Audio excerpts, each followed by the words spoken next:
Movie की शुरुआत में हमें एक लड़की दिखाई जाती है जो कि वहाँ एलिवेटर में एक गेम खेलने आई होती है जिसका नाम होता है द एलिवेटर गेम, जिसके बारे में उसे इंटरनेट से पता चलता है।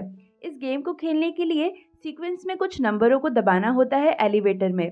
जब वो इस गेम को खेलना शुरू करती है तो साथ ही साथ वो उसे रिकॉर्ड भी कर रही होती है।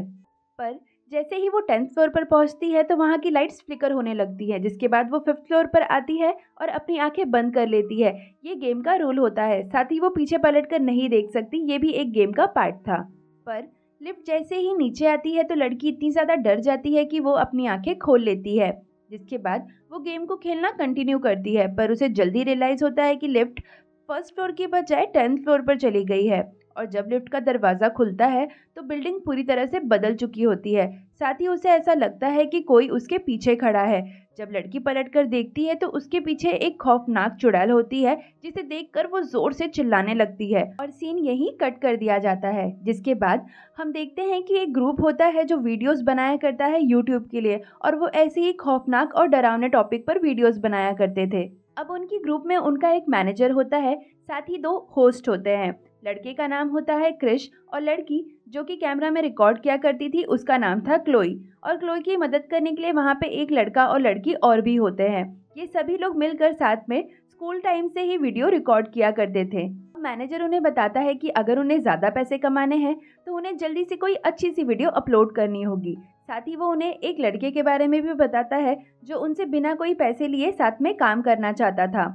वो उसे अंदर बुलाता है और हमें पता चलता है कि उस लड़के का नाम रायन होता है। सब बैठकर ये डिस्कस करने लगते हैं कि अगला वीडियो किस टॉपिक पर बनाया जाए। तब रायन उनसे कहता है कि क्यों ना हम एलिवेटर गेम पर एक वीडियो अपलोड करें। अब इंटरनेट की वजह से इस गेम के बारे में सभी जानते थे, जिस पर क्रिस कहता है कि मुझे तो ये गेम फ्लॉप लगता है। तब रायन उसे बताता है कि कुछ दिन पहले एक लड़की इस गेम को खेल रही थी और उसी दौरान सारे रूल्स और रेगुलेशंस फॉलो करने के बाद में वो चुड़ैल उसे अपनी दुनिया में लेके चली गई। यहाँ पे वो उसी लड़की के बारे में बात कर रहा होता है जो हमें मूवी के स्टार्टिंग में दिखाई जाती है। इसका मतलब ये होता है कि वो लड़की गायब हो चुकी है। जिसके बाद क्लोई रायन को पूरा ऑफिस दिखाने लगती है, पर जल्दी वहाँ मैनेजर आ जाता है और उनसे कहता है कि हमें जल्दी कोई वीडियो अपलोड करनी पड़ेगी वरना हमारा बहुत बड़ा नुकसान हो सकता है।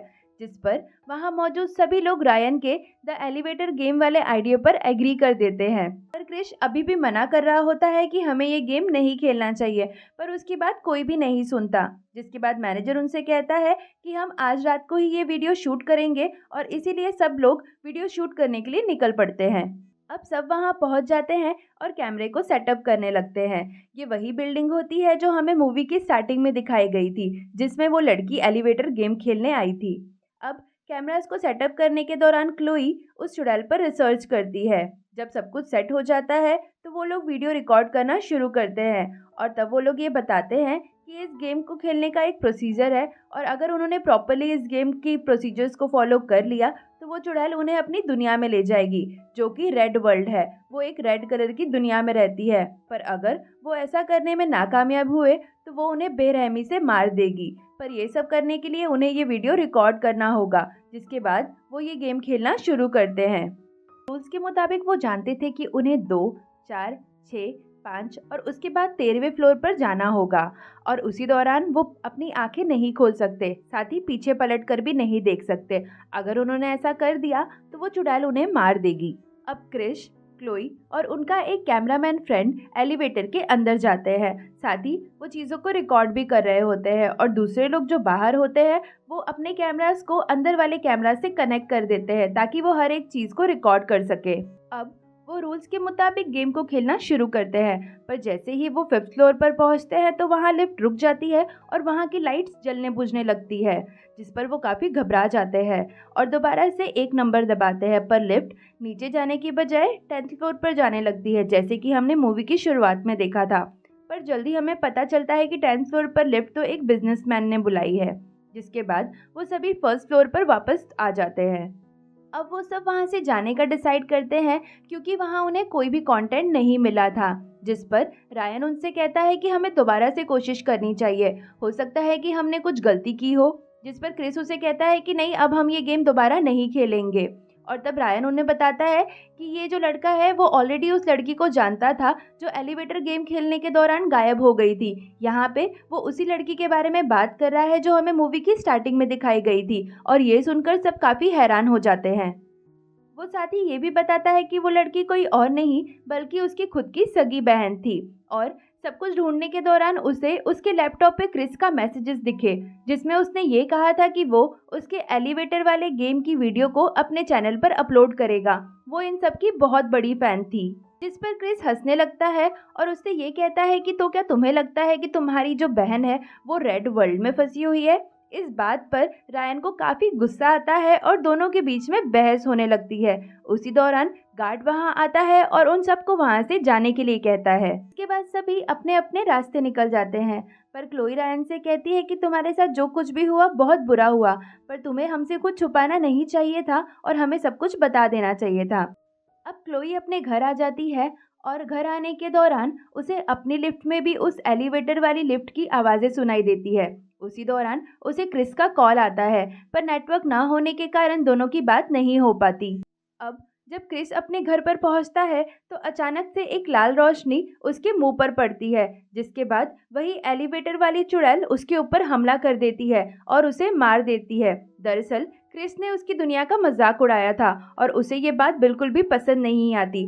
वहीं दूसरी तरफ रायन काफ़ी परेशान होता है और अपनी बहन के बारे में सोच रहा होता है। वो डिसाइड करता है कि वो एलिवेटर गेम को अकेले ही खेलेगा ताकि अपनी बहन के बारे में पता कर सके। इसीलिए वो दोबारा से उस गेम को खेलने चाहता है। जब वो इस गेम को खेलता है तो वो सच में लाल दुनिया में पहुंच जाता है, और वहां पहुंचते उसे पता चलता है कि ये दुनिया बिल्कुल हमारे जैसी ही है, बस लाल रंग से ढकी हुई है। उसी दौरान वो चुड़ैल रायन के ऊपर हमला कर देती है। अब वहीं दूसरी तरफ ऑफिस में लड़की मैनेजर से कहती है कि हम अपना कैमरा तो एलिवेटर में ही भूल गए हैं, जिसे लेने के लिए वो दोबारा से वहां जाते हैं। उन्हें कैमरा तो मिल जाता है, पर लड़की हंसी मजाक करते हुए एलिवेटर गेम को दोबारा से खेलने लगती है। पर वो देखती है कि चुड़ैल वहां आ जाती है और मैनेजर और उस लड़की को बेरहमी से मार देती है, क्योंकि वो लोग उसके गेम का मजाक उड़ा रहे होते हैं। अब ये सारी चीजें उस कैमरा में रिकॉर्ड हो जाती है जो वो लोग वहां पर लेने आए थे। वहीं दूसरी तरफ रायन उस चुड़ैल से छुपा हुआ था और एलिवेटर के ऊपर आने का इंतजार कर रहा था। अब दरअसल यहाँ पर होता कुछ ऐसा था कि जब भी बाहरी दुनिया में कोई एलिवेटर गेम को खेलता था तो वो चुड़ैल लाल दुनिया से बाहर निकलकर बाहरी दुनिया में आ जाती थी, और इस बात का फायदा उठाकर रायन अपनी दुनिया में वापस आ जाता है। अब लिफ्ट में रायन को मैनेजर का वही कैमरा मिलता है जिसमें सब कुछ रिकॉर्ड हो गया था। ये देखकर वो जल्दी से क्लोई को कॉल लगाता है, जो कि उसी के बहन के बारे में रिसर्च कर रही होती है। उसी दौरान हमें पता चलता है कि चुड़ैल उस पर हमला करने वाली थी, पर रायन का कॉल आने की वजह से वो उस पर हमला नहीं करती, क्योंकि वो मौका ढूंढ रही थी। इसी दौरान रायन उसे बताता है कि हम सबकी लाइफ डेंजर में है। अब वहीं दूसरी तरफ उनका एक और एम्प्लॉय बस स्टेशन पर बैठा होता है और उसे भी बहुत ही अजीब सा फील हो रहा होता है। इसीलिए वो क्लोई को कॉल करता है और क्लोई उन सभी को ऑफिस में आने के लिए कहती है। अब वो लड़का अपने साथ नमक रख लेता है, क्योंकि उसे ऐसा लगता है कि नमक का दायरा उन्हें प्रोटेक्ट करेगा उस चुड़ैल से। जिसके बाद रायन क्लोई से मिलता है और उसे उस मैनेजर और उस लड़की की फुटेज दिखाता है। जिसके बाद क्लोई उससे कहती है कि मैं तुम्हारा विश्वास क्यों करूं, मैं तो तुम्हें जानती भी नहीं। जिस पर रायन उसे कहता है कि मैं लाल दुनिया में होकर आया हूं और अब हमें पता करना पड़ेगा कि हम इस चीज़ से बाहर कैसे निकल सकते हैं। वो दोनों नीचे आते हैं तो उस लड़के ने नमक का दायरा बनाया हुआ होता है और वो उनसे कहता है कि जब हमने इस गेम को खेला था तो हमें लगा था कि कुछ भी नहीं हुआ है, पर दरअसल लाल दुनिया का दरवाज़ा खुल गया था, जिस वजह से वो चुड़ैल हमारे पीछे पड़ी हुई है, और अब हमें अगर इससे बचना है तो हमें उस दुनिया के दरवाजे को बंद करना होगा। क्लोई भी उनसे कहती है कि मैंने भी काफ़ी रिसर्च की और मुझे पता चला कि कुछ लोग मस्ती मजाक में अपनी एक दोस्त को उस एलिवेटर के नीचे बंद कर देते हैं और फिर उसके बारे में भूल जाते हैं, जिसकी वजह से वो 6 दिन वहाँ फंसी होती है और आखिरी दिन वो एलिवेटर के नीचे आने की वजह से मर जाती है, जिसकी वजह से अब वो एक पावरफुल ताकतवर आत्मा बन चुकी है। और तब से ये सिलसिला शुरू हुआ है एलिवेटर गेम का, और वो लोगों को अपनी दुनिया में खींच कर ले जाती है, जिस पर रायन उसे कहता है कि क्योंकि अब वो दरवाज़ा खुला रह गया है तो अब हमें वो लाल दरवाज़ा बंद करना होगा ताकि हम उस चुड़ैल को उसी की दुनिया में बंद कर सके। पर क्लोई उसकी बात नहीं मानती। पर उसी दौरान हम देखते हैं कि चुड़ैल वहां पहुंच जाती है और उस बस स्टेशन वाले लड़के के ऊपर हमला कर देती है, जो देखकर वो दोनों काफ़ी डर जाते हैं और क्लोई और रायन दोबारा से उस बिल्डिंग में पहुंचते हैं जहां पर वो एलिवेटर गेम को खेलना शुरू कर सकते हैं। अब लाल दुनिया का दरवाज़ा बंद करने के लिए वो दोनों उस गेम को खेलना दोबारा से शुरू करते हैं और उस लाल दुनिया में पहुंच भी जाते हैं। वहां पहुंचने पर रायन को अपनी बहन नज़र आती है, पर क्लोई उसे समझाती है कि ये बस छलावा है और वो चुड़ैल तुम्हें बेवकूफ़ बना रही है, जिस पर वो दोबारा से रायन को एलिवेटर के अंदर ले आती है और वो अपनी दुनिया में जाने की कोशिश करने लगते हैं। अब जब वो लोग नीचे जाने के लिए फर्स्ट फ्लोर को दबाते हैं तो लिफ्ट 10th फ्लोर पर जाने लगती है और क्लोई समझ जाती है कि ये चुड़ैल उन्हें इतनी आसानी से नहीं छोड़ेगी और उन्हें काफ़ी डराने भी लगती है, जिसकी वजह से क्लोई की आंखें खुल जाती है और वो चुड़ैल उसे मार देती है। साथ ही वो रायन को अपनी दुनिया में ले जाती है। जिसके बाद हम देखते हैं कि एक नई लड़की वही एलिवेटर गेम खेलने के लिए आई होती है और वो साथ ही क्लोई और उसके दोस्तों के बारे में भी बता रही होती है कि किस तरह से वो लोग भी ये गेम खेलने आए थे और वो गायब हो गए, जिसके बाद उनकी बॉडी भी किसी को नहीं मिली। उसी दौरान जब वो गेम खेलना शुरू करती है तो वो एक बटन को दबाती है और हम देखते हैं कि उस चुड़ैल का हाथ पीछे से आता है और हमें समझ आता है कि वो अपना नया शिकार लेने के लिए आई है और ये मूवी कुछ इसी तरह से खत्म हो जाती है।